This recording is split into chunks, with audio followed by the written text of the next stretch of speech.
안녕하세요. 전설천하TV 작가 강영구입니다. 갑자기 이쪽에 오늘 아침에 눈이 상당히 한 20cm 가량 쌓였어요. 그래서 몹시 추워가지고 개실 모자를 쓰고 있습니다. 방 안에 있어도 춥네요. 벌써 지금 어떻게 시작된 옛날 이야기 세 사람의 제주 자랑이 58회가 끝났습니다. 여러가지 우여곡절 때문에 58회면 매일 하루에 한 회씩 올렸으면 58일밖에 걸리지 않았을 텐데 봄에 시작해갖고 겨울이 되도록 한 해가 바뀌도록 58회밖에 못했습니다. 산다는 것이 여러가지 우여곡절의 연속입니다. 그런다고 해서 제가 먹고 살 일이 먹고 사는 것이 든든해가지고 일을 하지 않고도 먹고 살면서 글만 이렇게 계속 만지고 비평만 할 수 있으면 좋을 텐데 그런 처지가 못 됩니다.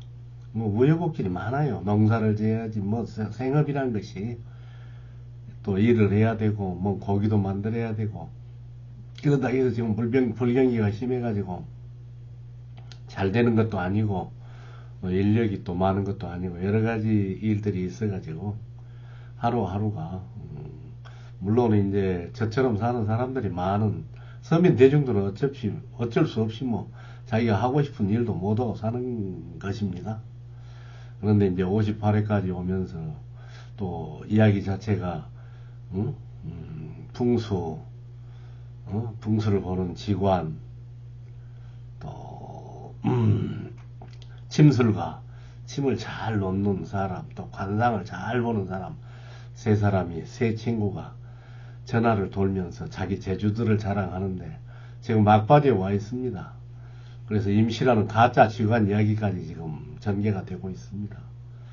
근데 임시의 가짜 직관에서 제가 하고 싶은 이야기는 작가로서 임시가 애들은 열이나 낳고 마는데 사실 먹고 살 것이 없잖아요. 그래서 나물 캐나르고 또 나무짐질해서 밥 한 소리라도 얻어다가 애들하고 어렵게 먹고 사는데 가을이 됐잖아요. 땅 한 평 없는 사람이 가을이 돼가지고 남의 식량을 훔치기 위해서 벼가 탐스럽게 익어서 낙가래를 해놨는데 밤에 몰래 아내가 애기들 밥이라도 따뜻하게 한번 먹고 죽입시다. 죽더라도 그렇게 해서 훔치러 갔는데 임시가 거기다가 벽가리를 지게에다 짊어지고 일어나려고 하는데 딱 하늘을 쳐다보니까 밤하늘에 별들이 무수히 쏟아지고 있잖아요. 그래서 차마 양심상 남의 별을 훔치지 못하고 거기다 내려놓고 오게 되죠. 근데 그날 밤 누구를 만납니까? 마을에서 표독하기로 유명한 최영감을 만나게 되죠. 만약에 벽가리를 훔쳐가지고 가다가 걸렸으면 어떻게 되겠습니까? 도둑놈으로 몰려서 큰일이 났겠죠. 근데 그 다음날도 어째요? 당신은 애들이 저렇게 굶주려 죽으려고 하는데 남의 벼 한 집을 못 짊어오냐 하고 또 쫓아내죠.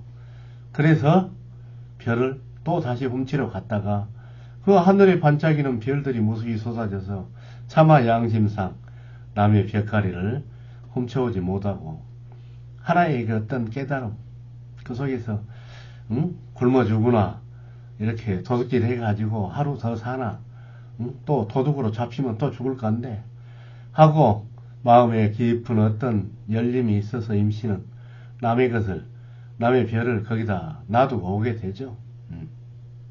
순일무잡한 자기의 어떤 정신세계 인간으로서의 어떤 그 나쁜 짓을 도둑질을 하려다 말고 가게 됩니다. 그런데 이제 자기 아내나 아이들은 굶주리고 있죠. 그래서 아내가 다음날 먼 다른 동네에 낙양 나침반을 구해다가 당신도 글줄을 조금 배웠으니까 풍수나 좀 봐서라도 직관 노릇이라도 해서 밥 좀 벌어오시오. 그렇게 해갖고 그 나경을 빌려다 줬잖아요. 나침반을. 그래서 돈 벌기 전에는 나오지 말라는 아내의 핀찬을 받고 임시가 어떻습니까? 이제 하염없이 사람 사는 길로 가죠. 응? 풍수도 볼 줄도 모르는 사람이 그러다가 어느 주막집에 들려서 주막집 여자가 나경을 허리춤에 찬 나경을 보고 그러면은 저기 응? 응? 대감집으로 가시오. 그 대감집에 가면 마침 풍수 직원들을 모셔놓고 밥을 잘 주고 있습니다. 해갖고 거기서 잠자다가 결국 임시만 남고 그 대감하고 같이 살다가 결국 어째요? 그 어린 꼬마를 만나게 되죠. 어린 사내아이. 그 사내아이가 어째요? 사내아이 도움으로 해가지고 그 대감이 찾고 있던 매화락지 명당도 찾게 되고 또 대감이 준 추석 선물도 사내아이가 싫지 말고 그냥 갑시오 해가지고 그냥 가다가 대궐에서 나온 응? 사토를 하고 있는 그 응? 정승들 무리들과 만나가지고 사내아이가 시킨 대로 목숨을 걸고 고함을 쳤다가 3천냥이라는 거금을 얻게 되잖아요. 응? 그 뭡니까? 천하의 풍수 도사 직관으로 응? 행세를 하게 되잖아요. 그 사내아이의 도움으로. 그래서 이 임시가 도대체 저 사내아이 정체는 뭘까? 제가 어떤 애일까? 고민을 하면서 보다 어떻습니까? 보니까 그 사내아이가 어느 날 지난 가을에 벽가리를 훔치는 임시를 봤다. 그것도 북두칠성님과 북두의 신과. 그래서 북두칠성님이 인정 많은 북두칠성님이 저 불쌍한 농부 좀 구해주고 와라 해서 내가 이렇게 왔어.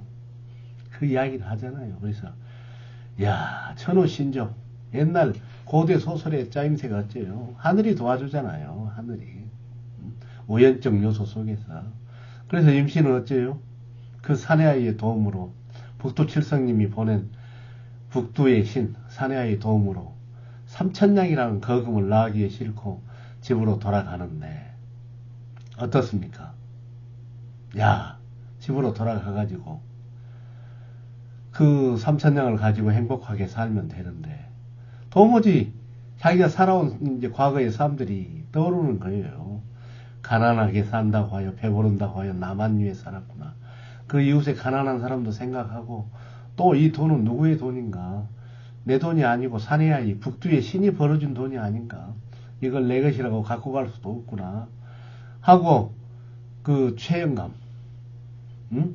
자기 7대조 조상 그 할아버지의 깊은 영의정까지 지내고 천하의 권력을 잡았던 그 할아버지의 업을 과보가 자기에게 닥쳤다는 것을 깨닫게 되죠. 그러면서 어떻습니까? 결국 부라는 것도 권력을 휘두르고 남에게 나쁜 짓 해가지고 하는 것은 다 잘못됐구나를 깨닫고 자기가 살아오면서 가난한 사람들을 이웃 동네까지 돌면서 그 3천냥을 다 나눠줘 버리잖아요. 최영감에게도 1,000냥을 주고 그 할아버지 과보를 갚기 위해서. 그래가지고 북두의 신이 그랬잖아요. 집에 돌아가자마자 창구멍을 뚫고 밖을 내다보지 않으면 너는 죽을 것이다. 그래서 집에 돌아가지 않고 그 돈을 나눠주기 위해서 죽어도 좋다는 생사의 강까지 건너가지고 어떻죠? 결국 다 나눠주고 새벽에 북두의 신을 다시 만나게 되죠. 그랬더니 빨리 새벽이라도 돌아가라. 그래서 창구멍을 뚫고 봐라. 그래서 창구멍을 뚫고 보면서 자기 과거 전생 그 영의정 할아버지의 과보를 전부 다 그 창문 구멍으로 텔레비전 같이 활동 사진으로 그 과보를 다 보게 된다는 내용입니다. 그래서 인간은 어째요? 혼자 동떨어진 인간은 없어요. 그 이야기 속에서 지금 결국 김치성이하고 안도열이라는 자객과 그 엄청난 공작을 꾸며가지고 정적들을 다 죽이고 자기 7대조 할아버지는 영의정이라는 높은 자리에 오르잖아요. 상감마마의 신임을 얻어가지고. 그러나 이 양반도 어째요? 90살에 자기 생명이 다해서 결국 저승길로 가는데 그까지 지금 우리 임시가 가짜 직관을 나갔던 임시가 창구멍을 통해서 보고 있다는 내용입니다. 상당히 주제가 무거운 주제가 됐죠. 생사, 과보. 도대체 인간은 무엇인가, 삶은 무엇인가. 이제 그래도 59걸음, 58걸음까지 왔습니다. 그런데 한마디도 안 해서 오늘 제가 잠깐 이 긴 이야기에 대해서 한 말씀 올립니다. 눈이 와서 저도 이렇게 고깔 모자를 쓰고 있습니다. 따뜻하네요. 항상 힘드시더라도 힘내시고 항상 건강한 모습으로 잘 살아가야 됩니다. 또 봄이 옵니다. 입춘도 지났고 아무튼 이야기를 몇 분이 듣고 계시는데 조금 듣더라도 관심 있게 들어주신 분을 위해서라도 저는 이야기를 79회, 80회, 79회가 될 겁니다. 끝까지 이 걸음을 유지하겠습니다. 따라오신 분들은 참 감사히 감상해 보시기 바랍니다. 감사합니다.